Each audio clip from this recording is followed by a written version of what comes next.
बिस्मिल्लाहिर्रहमानिर्रहीम। अस्सलाम वालेकुम स्टूडेंट्स। नेक्स्ट जो हमारा प्रैक्टिकल है that is experiment number 4.6, data collection on the number of stromata per unit area on various plant leaves that grow in area of the different humidity and compilation of the data.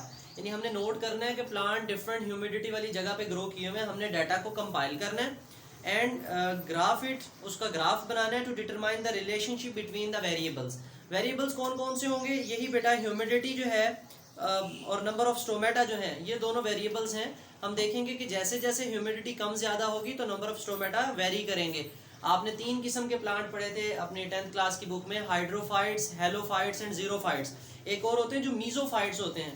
आप जब second year में जाओगे तब आप halophytes नहीं पढ़ोगे, आप पढ़ोगे हाइड्रोफाइट्स, मीजोफाइट्स एंड जीरोफाइट्स। ठीक है, वो प्लांट्स जो पानी में रहते हैं, वो प्लांट्स जो मॉडरेट इन्वायरमेंट में रहते हैं, और वो प्लांट जो खुश्की पे रहते हैं।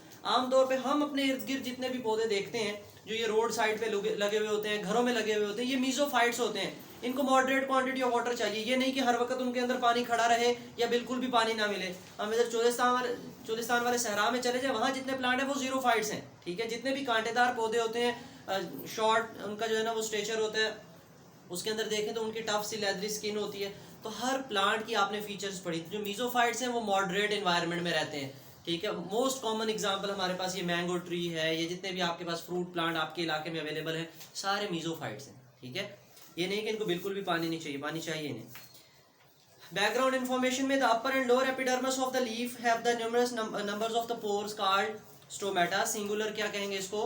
स्ट्रोमा बेटे। From the stomata gaseous exchange, जो कि कार्बन डाइऑक्साइड एंड ऑक्सीजन की एक्सचेंज होती है, and water vapours take place between the leaves and environment for photosynthesis, respiration and transpiration. बेटा तीनों अवामिल होते हैं। Each stoma is surrounded by the pair of guard cells. The number of stromata per unit area of the leaf is different in plants of the different habitats. जो plant different जगहों पे रहते हैं उनके अंदर डिफरेंट होते हैं। उसके बाद मटेरियल क्या क्या चाहिए? Leaves of the different plants, आपको डिफरेंट प्लांट के लीव्स चाहिए जो कि मीजोफाइट, हाइड्रोफाइट, जीरोफाइट है। Microscope, glass slide, cover slip and forceps. बेटा उससे हम देख लेंगे, पोर ही है ना माइक्रोस्कोप, तो पोर तो हमें नजर आ ही जाएगा अपर लोअर एपिडर्मिस के अंदर। ऐसे ग्रूव से होते हैं छोटे छोटे। प्रोसीजर क्या है? Take a leaf of the mesophyte plant and bend its lamina until it breaks. उसके लेमिना को तोड़ें ताकि वो ब्रेक हो जाए। Hold the broken edge with the forcep and peel the lower epidermis. उसकी लोअर एपिडर्मिस को जो है ना वो पत्ते को छीलना है, ऐसे समझे। ठीक है, put a drop of water on the glass slide, place the epidermis in the drop of the water on the glass slide, cover the epidermis with cover slip, avoid air bubbles and remove the extra water. Observe the slide under low and high power of microscope and count the number of stromata. Repeat the same experiment for xerophyte and hydrophyte. सबका हम leaf लेंगे, उसका lamina break करेंगे, उसके lower epidermis वाली से आपको पता चल जाएगा पत्ते की ऊपर वाली साइड कौन सी और लोअर साइड कौन सी है। ऑब्वियसली जो ज्यादा जो है ना वो क्यूटिकल शाइनी लेयर होती है वो अपर होती है और लोअर इतनी शाइनी नहीं होती। ठीक है, तो हम उसकी लोअर साइड लेंगे और उसमें जो है ना वो ऑब्जर्व कर लेंगे। अच्छा जी, अब वो कह रहे हैं कि आपने कॉशन क्या रखनी है? Epidermis should be smooth without any folds. जब आपने उसको रखना है माइक्रोस्कोप पे स्लाइड के ऊपर तो आपने ध्यान करना है कि वो डबल इस तरह फोल्ड ना हो। अगर फोल्ड होगी तो आपको फिर उसके अंदर एक भी स्ट्रोमेटा नजर नहीं आएगा। फिर बेटे ऑब्जर्वेशंस में हम ऑब्जर्व कर लेंगे, ऑलमोस्ट जो है ना हम अपनी तरफ से सपोज कर लेते हैं वैल्यूज कि हाइड्रोफाइट्स में हमारे पास 15 नंबर ऑफ स्ट्रोमेटा है, आपने नोट कर लें ऑब्जर्वेशन वाले पोर्शन में। मीजोफाइट्स में 13 लिख लें, जीरोफाइट्स में 7 जो है ना वो स्ट्रोमेटा कर लें। ठीक है, उसके बाद ऑब्जर्वेशन के अंदर ही आपके पास ना इसका ग्राफ बना हुआ होगा। यही क्वेश्चन था ना कि ग्राफ भी हमने ड्रा करना है। तो बेटा ग्राफ हम कैसे बनाएंगे? हम हमारे पास एक तरफ हम प्लांट्स ले लेंगे क्योंकि प्लांट्स तो हमारे पास नॉन है। ठीक है, इनको एक्स एक्सिस पे ले लें और नंबर ऑफ स्ट्रोमेटा सबके डिफरेंट होंगे, इसको हम जो है ना वो वाई एक्सिस पे ले लेते हैं। तो हमारे पास हाइड्रोफाइट्स जो है बेटा हमने इसमें कहा कि 15 है तो हमने 15 तक ड्रा कर दिया। आपकी मर्जी बेटा आप 150 कर दें, लेकिन बहुत ज़्यादा हो जाएंगे तो लिमिटेड नंबर रखें जो आपको आसान लगे। लेकिन ये रेशो आपने रखनी है कि हाइड्रोफाइट्स में नंबर ऑफ स्ट्रोमेटा ज़्यादा होंगे, मीजोफाइट्स में मॉडरेट और जीरोफाइट्स में सबसे कम नंबर ऑफ स्ट्रोमेटा होंगे। बेटा कंक्लूजन में लिखें, कहते हैं कि what do you conclude from the graph. Graph से क्या कंक्लूड करेंगे? What relation exist between the humidity and number of stomata. जी बेटे अब देखें, एक ऐसा प्लांट जो ज्यादा ह्यूमिडिटी वाले में रहता है, ह्यूमिडिटी में कौन रहता है नमी में? हाइड्रोफाइट्स या जीरोफाइट्स? ये सबसे ज्यादा ह्यूमिडिटी में रहता है तो नंबर ऑफ स्ट्रोमेटा भी इसके पास क्या है? ज्यादा है। इसका मतलब डायरेक्ट रिलेशन है। क्या है बेटा? Direct relation. तो हम लिख सकते हैं the number of stromata increases with the increase in humidity and vice versa. The number of stromata increases, यानी नंबर ऑफ स्ट्रोमेटा जो है ना वो बढ़ते हैं, the number of stromata increases with the increase in humidity, जैसे जैसे नमी बढ़ेगी नंबर ऑफ स्ट्रोमेटा बढ़ जाएंगे, and vice versa, and vice versa कर दें, VICE वाइस वर्सा मतलब उलट, अगर ह्यूमिडिटी कम तो फिर हमारे पास नंबर ऑफ स्ट्रोमेटा भी क्या हो जाएंगे, कम हो जाएंगे। Observe and tell side box आपके पास एक और है, do all stomata guard cells have the same shape and size, are they are different, क्या सबके स्ट्रोमेटा की शेप और गार्ड सेल्स की शेप सेम होगी?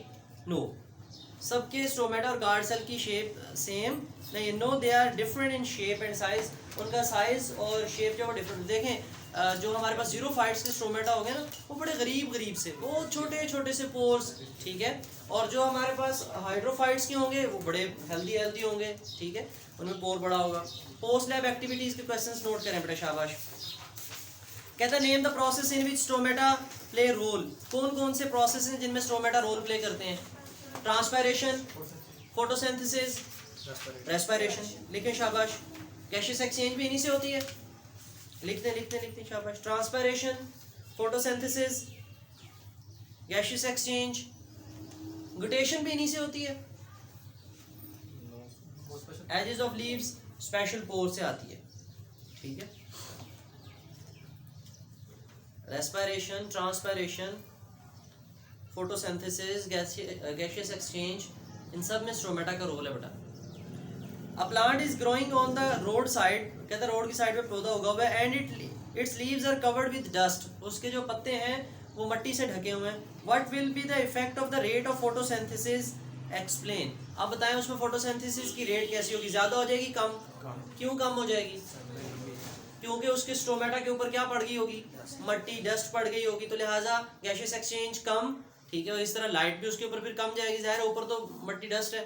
तो लिखते हैं photosynthesis will be reduced, photosynthesis क्या हो जाएगी बेटा, रिड्यूस, कम हो जाएगी, photosynthesis will be reduced, photosynthesis will be reduced बेटा, कम हो जाएगी, ठीक है। उसके बाद बेटे what other factors determine the number of stromata, कौन से दूसरे फैक्टर्स हैं जो नंबर ऑफ स्ट्रोमेटा डिटरमाइन करते हैं? पहला तो ह्यूमिडिटी लिखते हैं, शाबाश, लिखें humidity, temperature, air, surface area of leaf, पत्ते का सरफेस एरिया भी बेटा, अगर पत्ता ही छोटा है तो ऑब्वियसली उसमें नंबर ऑफ स्ट्रोमेटा तो वैसे ही कम होंगे, ठीक है।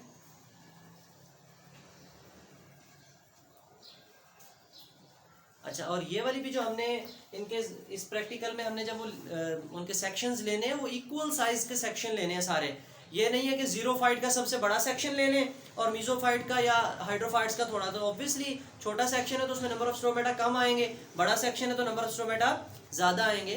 तो आपने सबके सेक्शन भी सेम सेम लेके स्लाइड के नीचे रखने हैं बेटा, लिख लिया बेटे, humidity, temperature, air, surface area of leaf. चले नेक्स्ट क्वेश्चन देखें, if we use upper epidermis rather than lower epidermis what will be the conclusion and why? जी बेटा,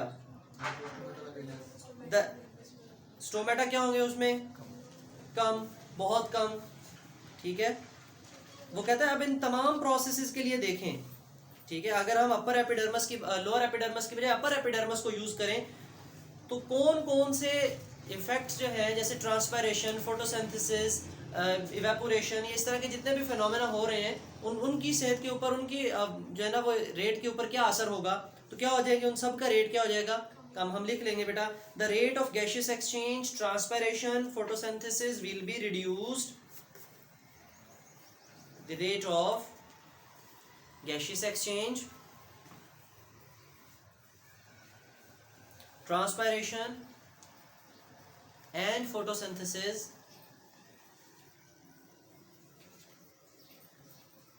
will be reduced as less number of stomata are present, will be reduced as less number of stomata are present। उसके बाद बेटे brain teasing question लिखे हुए हैं। Stomata can open and close in response to the change in the CO2 concentration inside the leaf. Would stomata open और close if the CO2 concentration decreases? तो बताएं शाबाश। ऑब्वियसली कहते हैं stomata would open to get more carbon dioxide to carry out photosynthesis. तो stomata जो है ना वो क्या हो जाएंगे, ओपन हो जाएंगे। कहते हैं will you observe stomata in onion peel? Why? Onion peel के अंदर आपने स्ट्रोमेटा देखे? क्यों? Stem, underground stem, not fruit. क्या लिखेंगे हम? Underground stem. तो बेटा नो, हमने उसमें ऑब्जर्व नहीं किए। अब ये नहीं है कि प्लांट का हर पार्ट है तो उसके अंदर स्ट्रोमेटा होंगे, नो ऐसा नहीं है। ठीक है, अच्छा इसी में से वाइवा वॉश क्वेश्चंस भी हैं कुछ, वो भी हम आपसे पूछ लेते हैं बेटा। Can we observe bacteria under light microscope? Light microscope के नीचे देख सकते हैं, ये लाइट माइक्रोस्कोप ही है ना जो हम यूज करते हैं बेटा। लाइट माइक्रोस्कोप का क्या फिनोमेना था? It uses visible light. इसके अंदर बल्ब लगा हुआ है, विजिबल लाइट ही यूज होती है। एक इलेक्ट्रॉन माइक्रोस्कोप थी, उसके अंदर सोर्स ऑफ लाइट कौन है? Beam of electron. तो उसमें तो हमें फिर अल्ट्रा एचडी नजर आएगा। What is the organ of the locomotion in bacteria? Bacteria में लोकोमोशन का क्या ऑर्गन था? फ्लैजेला, शाबाश। What is the structure of RBC? RBC का स्ट्रक्चर कैसा था? बाइकन्वेक्स, ठीक है, डंबल शेप, ठीक है। अच्छा जी, what are the types of the blood cells? Blood cells की कौन कौन सी टाइप्स हैं? Red blood cells, white blood cells and platelets. Why the colour of RBCs is red?